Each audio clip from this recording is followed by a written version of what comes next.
about the effects of stress on the skin and the hair. How can that impact the two? The things that you'll start seeing, you'll begin to see on your skin to know that you've got stress that is affecting you.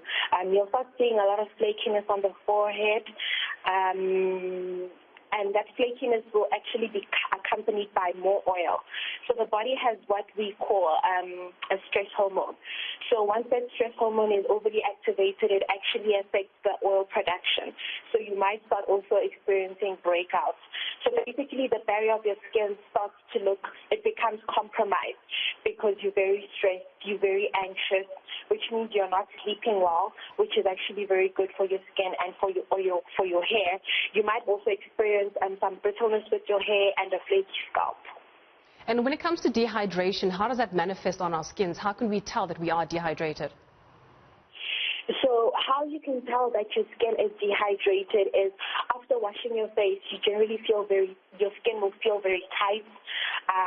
You'll feel the need to moisturize immediately because it would mean that your skin lacks water. And I know that people tend to confuse dehydration with dryness. Now, dryness is a lack of oil, whereas dehydration is a lack of water. So with dehydration, you'll also see like fine lines. You know when you see like when we see pictures of a desert where we see that cracked whole map looking feeling, you'll have that on your skin. When you press your cheeks together, you'll see those fine lines. They'll be more emphasized. Then you'll know that your skin is dehydrated. Even when you apply a moisturizer, you might feel the need to keep on adding more moisture. And how then can you advise our viewers, Pabi, to take care of their skins during this lockdown period? Because those who are used to going for their facials can't go for facials. If you're used to going for your manicures and pedicures, you can't have that during lockdown. So what should they do whilst at home? So what they can do is they can do mini facials whilst they're at home.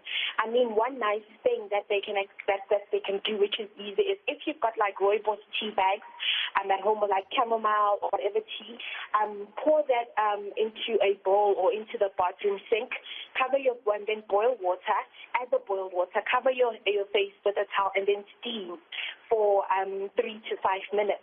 That's very, very good for your skin because you'll be giving your skin the same effect that you get when you go for a facial when they use a steamer.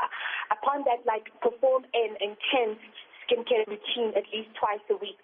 So what I normally do with my followers, every Sundays we do our deep cleanses where we'll exfoliate and we'll mask at least twice a week. I think now is the time for people to start using those masks and those exfoliators that they've put away in the cupboard. So it would be great to just have that pampering time for yourself, and it's also a form of self-care. And just paying extra attention to your skin, you will get the same benefits that you'd normally get if you had been going for a facial. And then, Pabi, another thing, I mean, with the fact that we have to wash our hands for 20 seconds at a time, and we've got to sanitize like every minute almost, the skin tends to get dry because sanitizers don't all contain moisturizers. How can you deal with that? Keep your hands clean but still not cracky. So after washing your hands, I recommend that you start using the moisturizer afterwards as well for your hands or your hand cream. It's important to do that because I know that we have a bad habit. I mean, I also fall into this bad habit where after washing my hands, I do have the hand cream next to the wash, but I'll forget. But now is the time to actually after washing your hands, to moisturize your hands because our hands will be stripped. And another great thing is that after moisturizing your face every night, from doing your skincare routine, use that excess oil to massage it into your hands so that your hands and your face can get the same benefits that you are getting from your skincare products. And just lastly, the long-term benefits of taking care of our skins now.